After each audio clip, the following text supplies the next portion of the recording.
Olá, seja muito bem-vindo ao canal Espiritismo Motivacional, um canal que trabalha totalmente embasado no Evangelho de Jesus Cristo e alinhado com a doutrina espírita codificada por Kardec.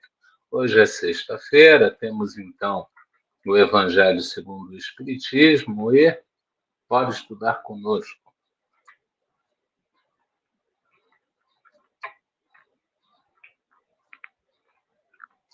Que o bom Deus possa nos abençoar, nos auxiliar e permitir que o Mestre Jesus nos conduza até seus passos para que assim possamos chegar ao bom Deus de misericórdia, que os mentores, que os irmãos do plano espiritual e corpóreo nos auxiliem mais este passo. Que assim seja, graças a Deus. Vamos então ao Evangelho segundo o Espiritismo, capítulo 28, coletânea de preces, preces gerais, reuniões espíritas, é o item 6. Rogamos ao Senhor Deus Todo-Poderoso enviar-nos bons espíritos para nos assistirem, afastar aqueles que possam induzir-nos ao erro e dar-nos a luz necessária para distinguirmos a verdade da impostura. Afastai também os espíritos malfazejos, encarnados ou desencarnados, que poderiam tentar lançar a desunião entre nós e, com isso, desviar-nos da caridade e do amor do próximo. Se alguns procurarem penetrar neste recinto, fazei que não encontrem acesso em nossos corações. Bons espíritos, que vos dignais vir instruir-nos, tornai-nos dóceis aos vossos conselhos, afastai-nos de todo pensamento de egoísmo, de orgulho, de inveja e de ciúmes. Inspirai-nos na indulgência e a benevolência para com os nossos semelhantes, presentes ou ausentes, amigos ou inimigos. Fazei, enfim, que pelos sentimentos que nos animarem, possamos reconhecer a vossa salutar influência. Ainda pedimos mais.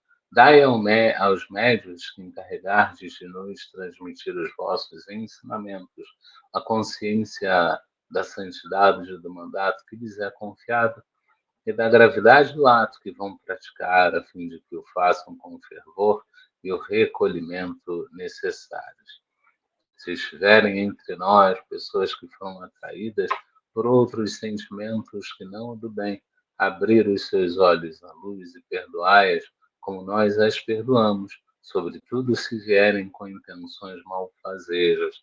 Pedimos especialmente aos mentores do trabalho, nossos guias espirituais, para nos assistir e velar por nós. Que assim seja, graças, graças, graças a Deus.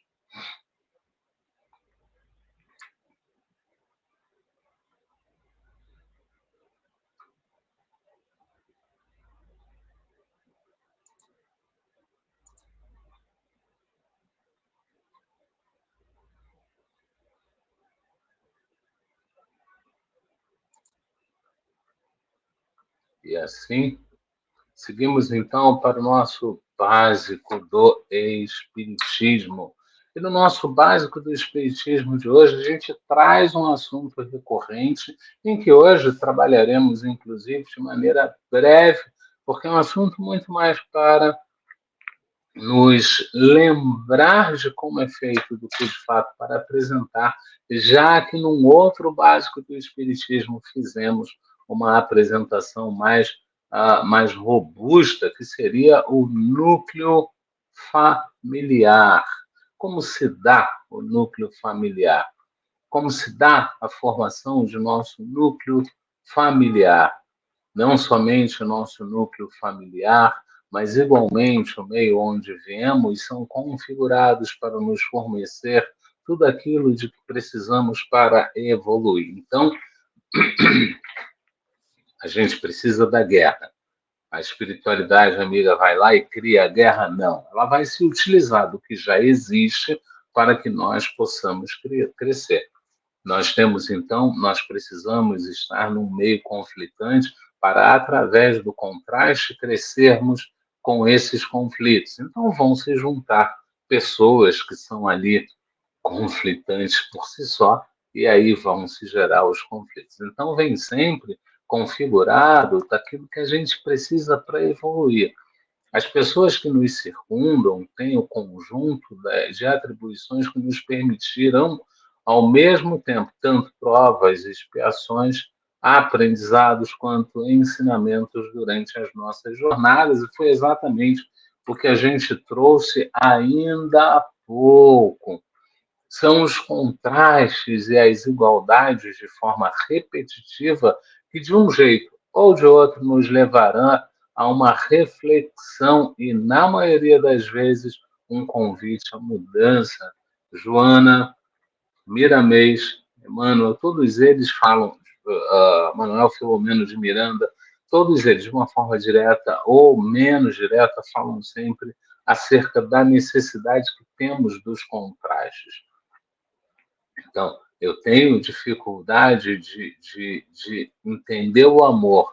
Então, eu vou ter alguma coisa que vai gerar contraste na minha visão e eu vou entender amor, nem que seja aquelas coisas que normalmente a gente diz que fica revoltado. Mas será que a gente, de fato, se revolta? A gente olha e diz, eu me revolto porque tem tanta gente passando fome e com tanta gente com dinheiro, com abundância, jogando fora. É esse contraste que vai nos chamar a atenção e vai nos convidar a uma reflexão. Parentes próximos ou distantes, desculpas, amigos e até parceiros, voluntários ou não, nos possibilita o despertar para uma visão do outro e assim poder observar nosso próprio comportamento. Gente, como o fulano é de uma calma, é de uma paciência.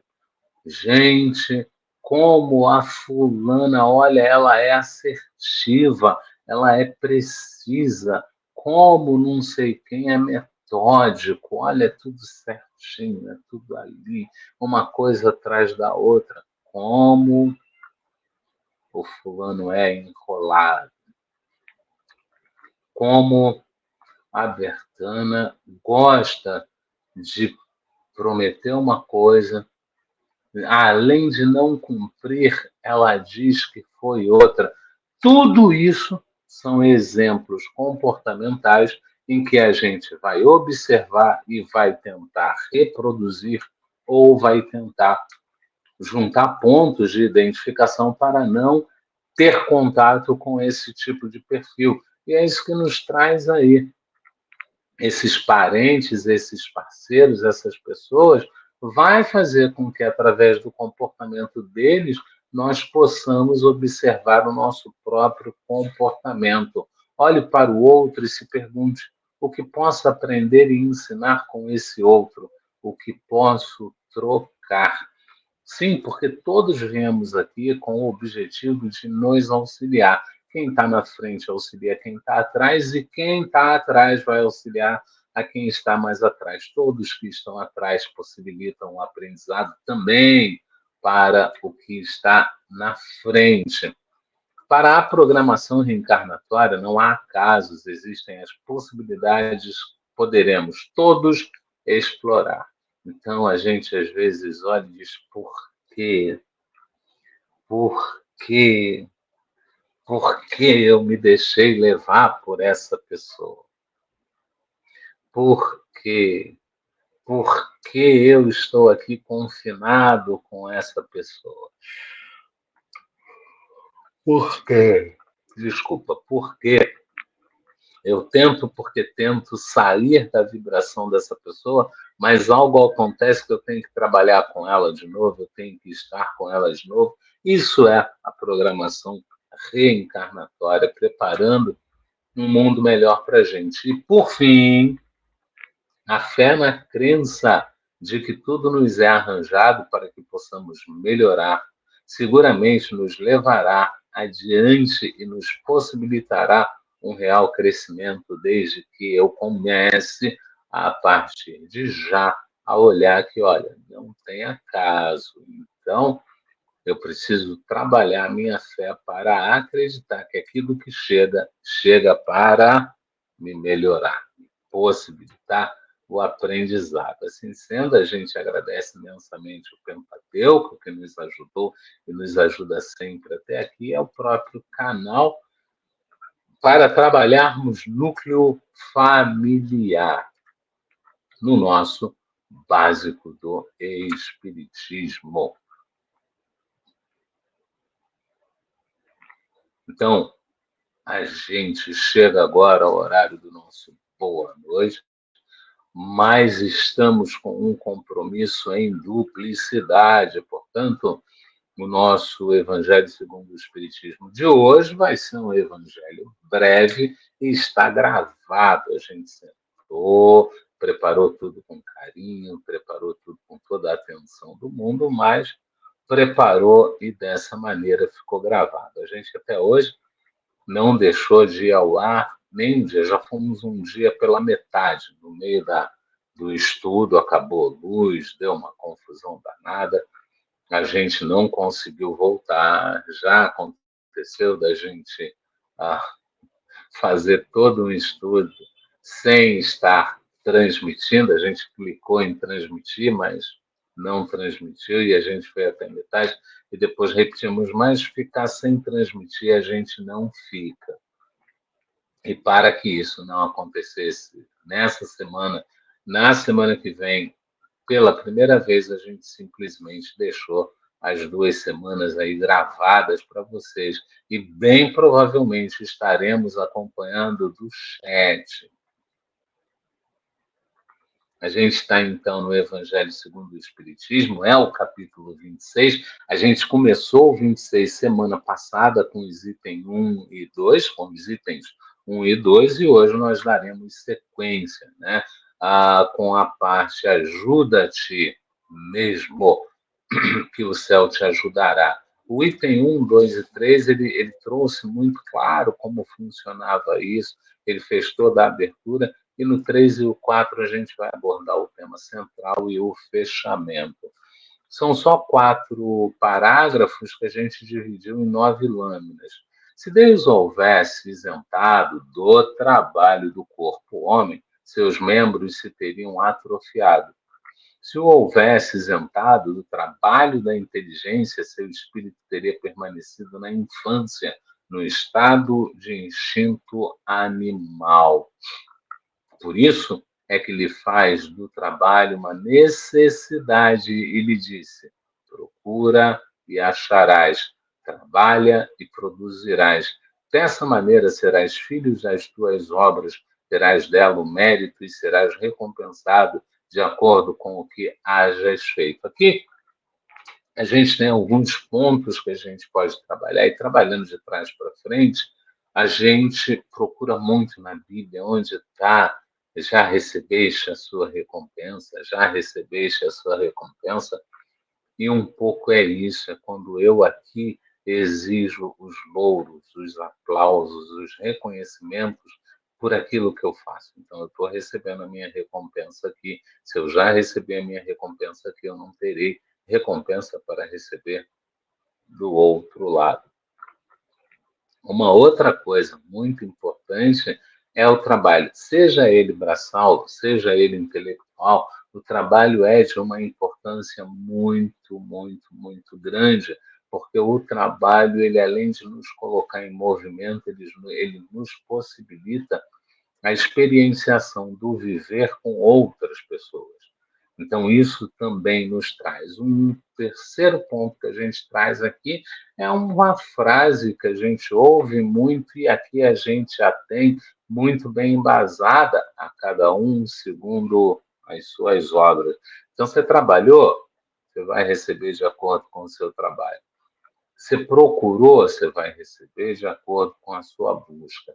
Você aguardou, você vai receber de acordo com o seu agrado.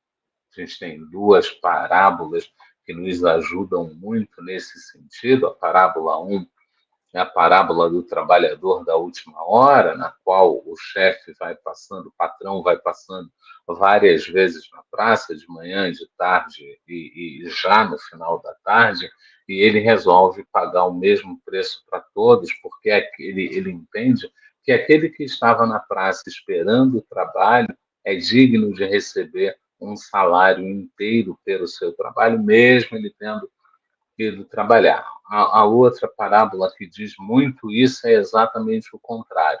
O senhor contrata duas pessoas para capinar, então uma capina, trabalha duro, faz tudo direitinho, a outra procrastina, ela fica enrolando, ela fica ali, então o patrão paga inteiro aquele que muito trabalhou e paga quebrado, ou não paga aquele que pouco trabalhou. Se você acha pouco, ainda eu sugiro procurar a parábola dos talentos. Ela também traz uma mostra muito boa do que é a fé no trabalho, do que é a crença no trabalho. A gente tem no segundo parágrafo, em virtude deste princípio, é que os espíritos não acorrem a poupar o homem ao trabalho das pesquisas, trazendo-lhe já feitas e prontas a ser utilizadas descobertas e invenções, de modo a não ter ele mais do que tomar o que lhe ponham nas mãos, sem o incômodo sequer de abaixar-se para apanhar, nem mesmo o de pensar. Vamos primeiro esclarecer aqui.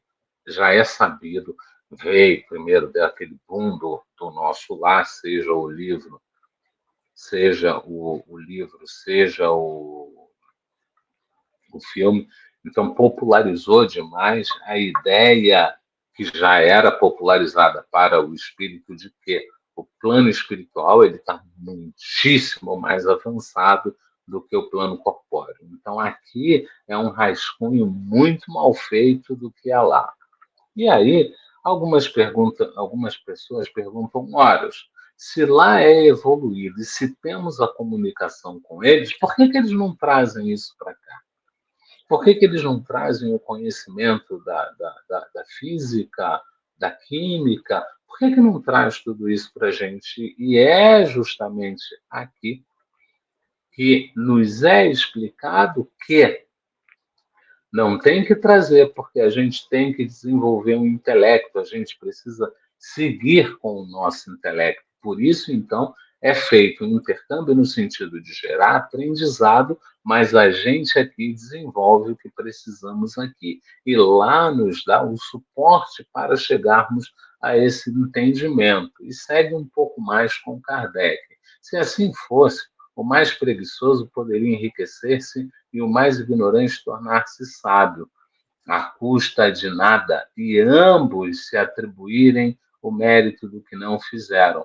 Não, desculpa, os espíritos não vêm isentar o homem da lei do trabalho, vêm unicamente mostrar-lhe a meta que lhe cumpre atingir e o caminho que a ela conduz, dizendo-lhe: anda e chegarás. Toparás com pedras, olha e afastarás tu mesmo. Então, Joana, com outras palavras, traz para a gente lá muito claro: olha, você é responsável por você, olha, cuida de você, olha, se leve adiante. A gente aqui tem num dos nossos preâmbulos, né, que aqui na sexta-feira é o básico, mas na segunda-feira agora é um livro, na quarta-feira é o nosso comportamento, compartimentos nossos. Desculpa, que a gente traz justamente essa questão e a gente traz questões delicadas e a gente fecha justamente dizendo, olha, não desista de você. E é isso, não pode desistir. Se tem pedra, olha, afasta a pedra e segue. Mas afasta você com o teu esforço, com o teu trabalho, com a tua devoção. Né? E aqui ele fecha o parágrafo. Nós te daremos a força necessária se a quiseres empregar. Ele ainda nos sugere ler o livro dos Médiuns, segunda parte, capítulo 21, números 291 e seguintes. Então, nós te daremos a força necessária. Você não estará sozinho. Você não está sozinho. Acredita. Você vai ter sempre auxílio, você vai estar sempre acompanhado. E muito bem acompanhado, sobretudo se você estiver no bem. Já no segundo parágrafo, ele traz para a gente, do ponto de vista moral, essas palavras de Jesus significam pedi à luz que vos clareie o caminho e ela vos será dada. Pede forças para resistirdes ao mal e as tereis.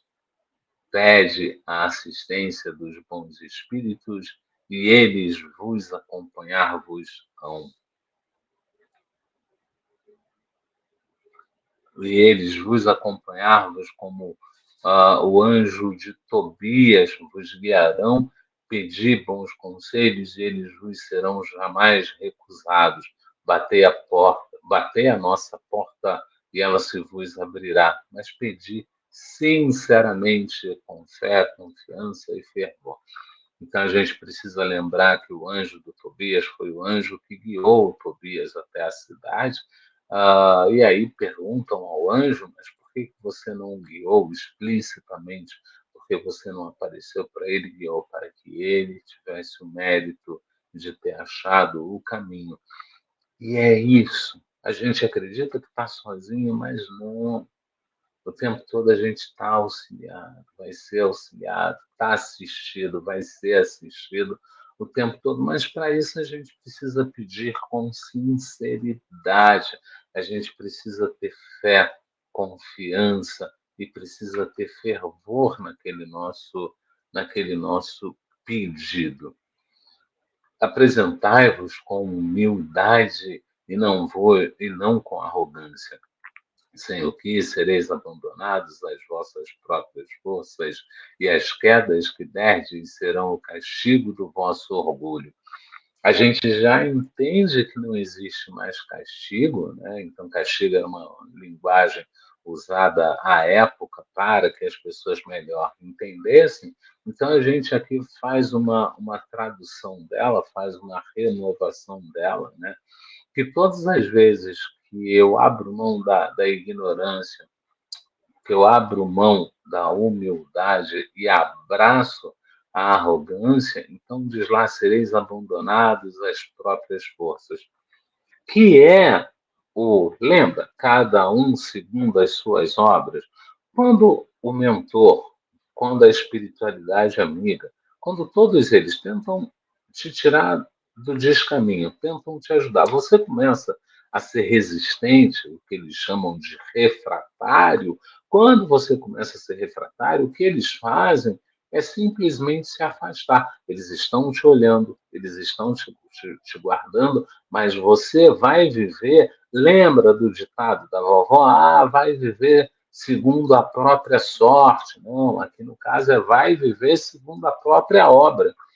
Quando ele fizer obra que justifique a espiritualidade amiga, reaproximar, ela vai reaproximar. Abandonado ele não está, mas ele está jogado à própria obra. Ele vai precisar gerar boas obras para ser guiado, para ser melhorado. E aí, no quarto e último parágrafo, ele bota tal o sentido das palavras: buscai e achareis, batei e abrir-se-vos-á. Porque é isso. Se eu busco, eu acho. Deus me auxilia, a espiritualidade amiga me auxilia, todos me auxiliam. Gente, todas as vezes que uma alma resolve reconectar com Deus, vem muitas outras para auxiliar. Então eu preciso acreditar, eu preciso estar dentro, eu preciso de fato trabalhar e exercer a minha fé, de fato trabalhar a mim mesmo para que eu possa melhorar. Assim a gente estudou, a gente conseguiu atingir o nosso objetivo, vamos então para a nossa breve irradiação e breve prece. Pedimos, ó Senhor, pelas famílias, pelos lares daqueles que te buscam. Pedimos pelas crianças, pelos homens. Pedimos pelas águas, pelas florestas. Pedimos, ó Deus, por todos nós que de ti precisamos e que possamos ter força para caminharmos até a tua fonte e nela beber, para sermos melhores, sobretudo conosco.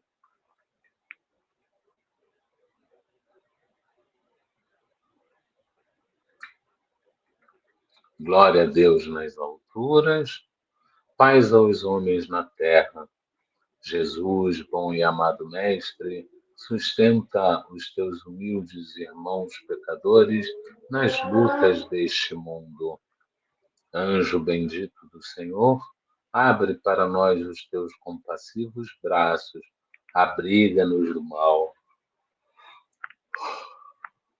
Levanta os nossos espíritos na majestade do teu reino e infunde em todos os nossos sentidos a luz do teu imenso amor. Jesus, pelo teu sublime sacrifício, pelos teus martírios na cruz, dá a esses que se acham ligados ao pesado fardo da matéria a orientação perfeita do caminho da virtude, o único pelo qual podemos te encontrar. Jesus, paz a eles, misericórdia aos nossos inimigos, e recebe em teu seio bendito a prece dos últimos dos teus servos. Bendita estrela, farol das imortais falanges, purifica-nos com os teus raios divinos, lava-nos de todas as culpas, atrai-nos para junto do teu seio, santuário bendito de todos os amores. Se o mundo com os teus erros, paixões e ódios alastra o caminho de espinho, escurecendo o nosso horizonte com as trevas do pecado, rebrilha mais com a tua misericórdia, para que, seguros e apoiados no teu evangelho, possamos trilhar e vencer as escabrosidades do carreiro e chegar às moradas do teu reino. Amiga estrela, farol dos pecadores e dos justos, abre o teu seio divino e recebe a nossa súplica pela humanidade inteira. Que assim seja e que assim possa ser. Graças, graças a Deus.